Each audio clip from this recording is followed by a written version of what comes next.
Hello, मैं कौशलेंद्र। नमस्कार। एक बार पुनः आप सबका स्वागत करता हूं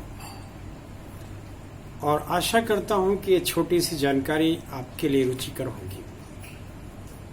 इसकी टॉपिक है भारत की गुलामी की पहली ईंट जिस धोखे की बुनियाद पर रखी गई, यानी अलीनगर की संधि। जैसा कि हम सब इस पर पिछले वीडियोज में चर्चा कर चुके थे कि बंगाल नवाब सिराजुद्दौला अपनी कुशल नेतृत्व से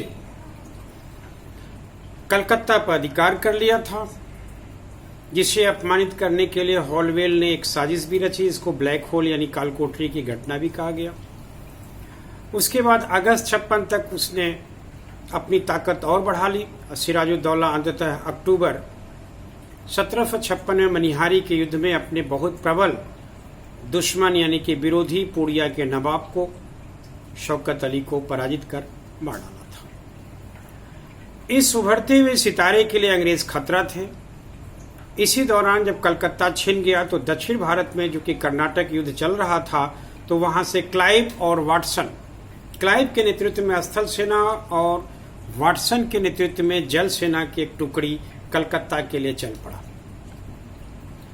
अंततः क्लाइव और वाटसन की मिलीजुली सैनिकों ने बस पर अधिकार कर लिया और साथ ही कलकत्ता को भी अपने कब्जे में कर लिया। समय है 2 जनवरी 1757।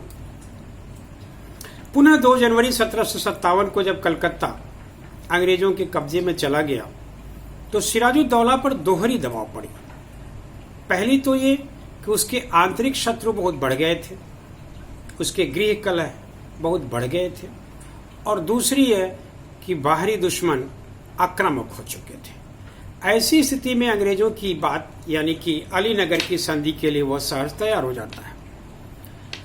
अलीनगर दरअसल कलकत्ता का ही नाम है। कलकत्ता को सिराजुद्दौला ने अलीनगर का नाम दिया था। 9 फरवरी 1757 के दिन अलीनगर की संधि अंग्रेज और सिराजुद्दौला के बीच में संपन्न होती है। दरअसल कहने के लिए तो ये अलीनगर की संधि थी, लेकिन पूरी तरह से अंग्रेजों के मन माफिक दस्तावेज था, जिसमें उस अंग्रेजों ने अपने इशारे पर नवाब को कठपुतली बनाया।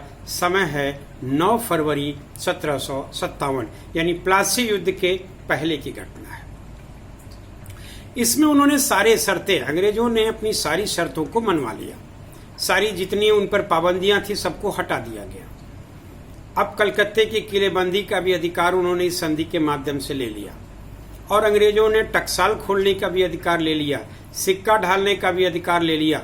आगे चल के 18-19 अगस्त 1757 में पहली टकसाल की स्थापना भी कलकत्ता में अंग्रेजों ने कर डाली। सब इसी संधि के माध्यम से, जिसे हम कहते हैं अलीनगर की संधि। इस संधि की एक और बहुत खतरनाक बात थी।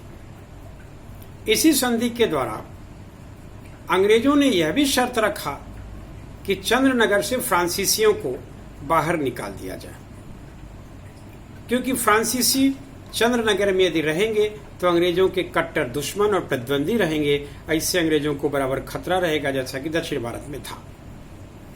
इन्हीं परिस्थितियों में युद्ध की पूरी क्षतिपूर्ति लगभग 3 लाख रुपया भी सिराज से वसूल लिया गया। अब निहत्थे और बेबस सिराज के समक्ष उस संधि के पालन करने के सिवाय कोई रास्ता ही नहीं बचा। लेकिन ये शातिर अंग्रेज इतने से नहीं माने।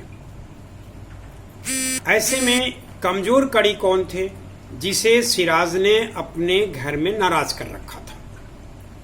इसमें एक थे मीर जाफर, जिनका नाम इतिहास में गद्दार मीर जाफर के नाम से लिया जाता है, क्योंकि यही वो व्यक्ति है जिसके सहारे अंग्रेजों ने भारत को लगभग 200 वर्षों तक गुलाम बनाने की शुरुआत की थी। मीर जाफर यह सिराजुद्दौला के सेना में सेनापति के पद पर था, जिसे सिराजुद्दौला ने सेनापति के पद से बर्खास्त कर दिया था। लिहाजा ये बेहद नाराज था। दूसरी जो हस्ताक्षर है उनका नाम है राय दुर्लभ। ये भी दीवान के पद पर कार्य कर रहे थे, लेकिन इनकी दीवानगी उतनी नहीं चलती थी जितनी कि मोहनलाल की चलती थी। कश्मीरी युवक था, उस पर सिराज को ज्यादा भरोसा था, इसलिए मोहनलाल के अधीन राय दुर्लभ को कर दिया गया था। लिहाजा राय दुर्लभ भी बहुत नाराज था। एक तीसरे शख्स हैं जिनका नाम है फतेह चंद्र।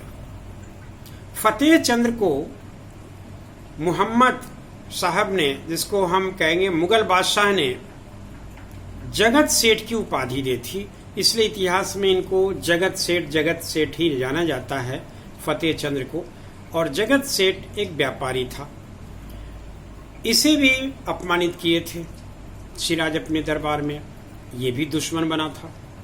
तो मीर जाफर, राय दुर्लभ, जगत सेठ, इनकी तिकड़ी नवाब के विरुद्ध षड्यंत्र में शामिल था, जिसका साथ मिला क्लाइव को। क्लाइव ने इन तीनों को अपनी ओर मिलाया, लेकिन इस बीच में बिचौलिए का काम करने के लिए एक नया व्यक्ति आता है जिसका नाम है अमी चंद्र। अब इसे हम कहते हैं इतिहास में एक गुप्त समझौता।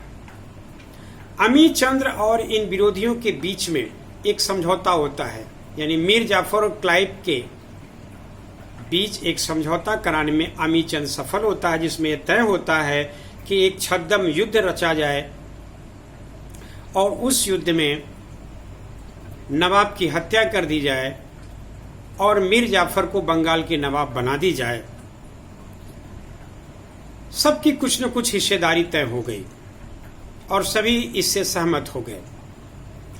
जब अमी चंद्र को पता चला कि मैंने तो गुप्त समझौता करवाई लेकिन मेरे ही से कुछ नहीं आ रहा है, तो उसने क्लाइव को धमकी दे डाली कि यदि आप हमें बंगाल के खजाने का 50% यानी कि 50% धन नहीं देंगे, साथ में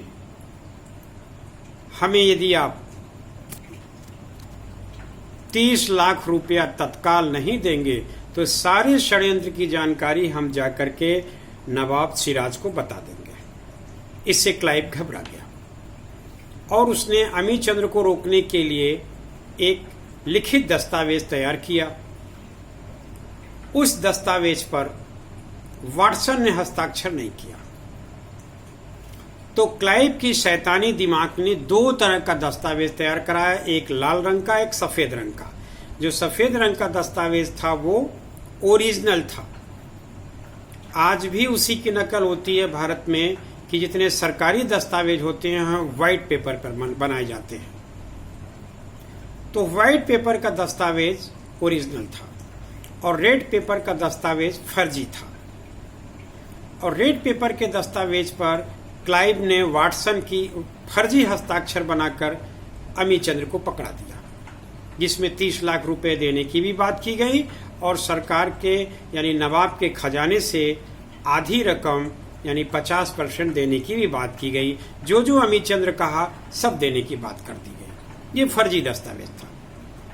इससे अमी चंद्र का मुंह बंद हो गया और पूरी युद्ध की पृष्ठभूमि बन गई। इस वीडियो के माध्यम से प्लासी युद्ध के पूर्व पीठिका पर हम प्रकाश डालते हुए ये बताना चाहते हैं कि एक विदेशी फिरंगी की शैतानी सोच से हमारे देश के गद्दार मीर जाफर की निजी स्वार्थ से भारत देश का भविष्य उस दलदल में फंसने जा रहा था, जहां से निकलने में अनेक क्रांतिकारियों ने अपनी शहादत दी और लगभग 190 साल तक हम गुलाम रहे।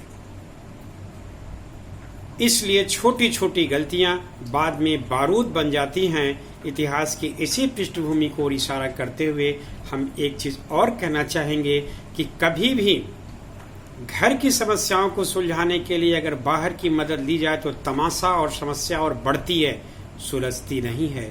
इतिहास इसका साक्षी है। अब हम अगले अंक में प्लासी युद्ध पर बात करेंगे। Thank you very much.